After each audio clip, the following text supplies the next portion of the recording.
y'all doing out there? I am Dr. Lewis, founder of the Paid to Speak community.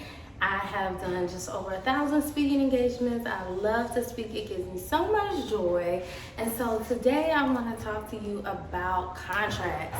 Contracts are so important as a speaker. Why? Because contracts protect your intellectual property. Oh my gosh.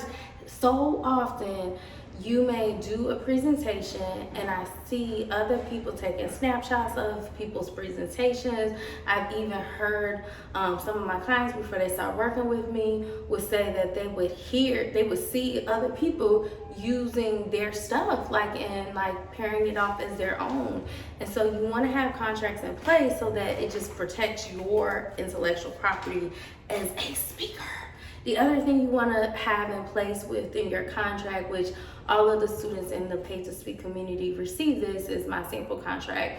But some of the things that is in my contract is a cancellation policy. I can't tell you how many opportunities during COVID got canceled, but because I had a contract in place, it protected my monies. So you want to make sure that you have a cancellation policy in place. You get a deposit up front that needs to be in your contract, and when you're going to get the other half of your payment, which oftentimes is 30 days in advance, or in some cases it may be on arrival for the speaking engagement. But that all needs to be spelled out in your contract, booze.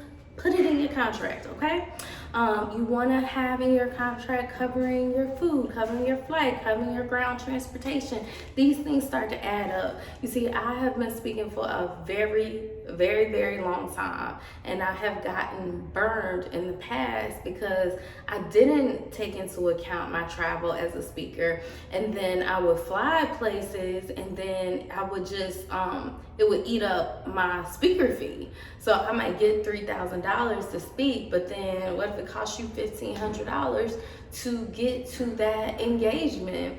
Then it's eating up your rate, and you want to be mindful of that. You also want to include things like ground transportation. All of that stuff needs to be in your contract as a speaker. Don't leave it up to chance. Don't assume because y'all talked about it then there's an understanding, because people forget. Meeting planners are planning a lot of different things, and they may forget that they have set up certain obligations to you. Also, if you want to have photography and videography, that needs to be in your contract, booze. Make sure you protect yourself legally.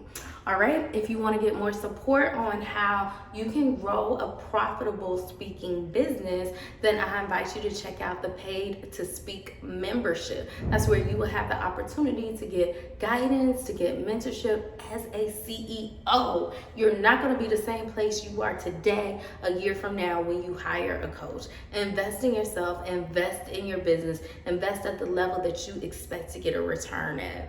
So I look forward to working with you. Bye for now.